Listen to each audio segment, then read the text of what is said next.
When working with an individual value from a normally distributed population, we use the z-score formula x bar minus mu over sigma. When working with a sample or a group and not a single individual, we use essentially the same formula, except it's x bar minus mu all over sigma divided by the square root of n. So that square root of n is the big difference you need to be mindful of, whether working with an individual or a group. So let's start off with the first question. Based on the data from National Health and Nutrition Examination Survey, we can confidently assume that the weights of men are normally distributed with a mean of 172 pounds and a standard deviation of 29 pounds. So we know that men have a mean of 172 pounds and a standard deviation of 29. So part A asks us, find the probability that an individual man selected at random will have a weight that is greater than 175 pounds. So we are selecting a single individual, a single man. So we're going to use the first formula up here. So we need to know what our x bar is. In this case, draw that as a little bit better. X bar is going to be greater than 175 pounds. So greater than 175. So we're going to plug it into our z-score formula. So z equals 175 minus 172 divided by 29. And when we run that through, we're going to end up getting 0.10.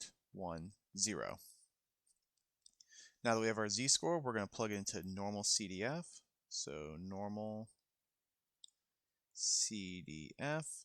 And since we want it to be greater than 175, we need to be greater than 0.10. So we're going to be 0.10 for our lower and a bunch of 9s for our upper.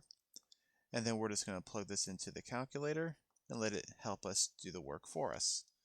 So second and vars, normal CDF, so 0.10, comma, 9999, enter, and we're going to get 0.4601. I'll round it up to a 2, so we're going to get 0.4602 as the probability that a single individual selected at random will be greater than 175 pounds. Now we're going to find the probability that a group of 20 men selected at random will have a weight that is greater than 175 pounds. So this here is a group of 20. So that means since we're choosing a bunch, we're going to use this formula here since it's a group and not a single individual. So our mu, again, stays the same, 172. Sigma stays the same, 29. X bar is still going to be greater than 175, but this time we're going to have an n value. N is going to be 20. So what we're going to do is we're going to plug this into our z-score formula, but this time the one for a group. So z equals 175 minus 172 divided by 29 divided by the square root of 20. Now I'm going to recommend doing top then bottom individually so you don't have to deal with fractions within fractions. So the top is going to give me a 3, and the bottom 29 over root 20 is going to give me 6.4846, just rounded to 4 decimals. And then that is going to end up giving me 0.46 as my z-score.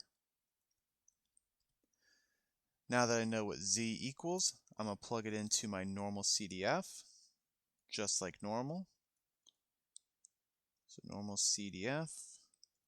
And since again I want it to be greater than 175, I need it to be greater than 0.46. So 0.46, comma, 9999. And that is going to give me, let's see here, bring up the calculator, second vars, scroll down to normal CDF, 0.46, comma, 9999, 0.3228. So 0.3228 will be my new probability. Well, not my new probability, it will be my probability of selecting a group of 20 men that will have a mean weight greater than 175. So you can compare the two answers here.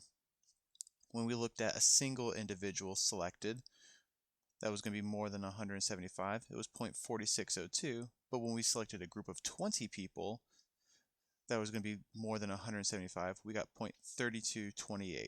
So this is a big difference when it comes to the central limit theorem and selecting a single person versus a group of people.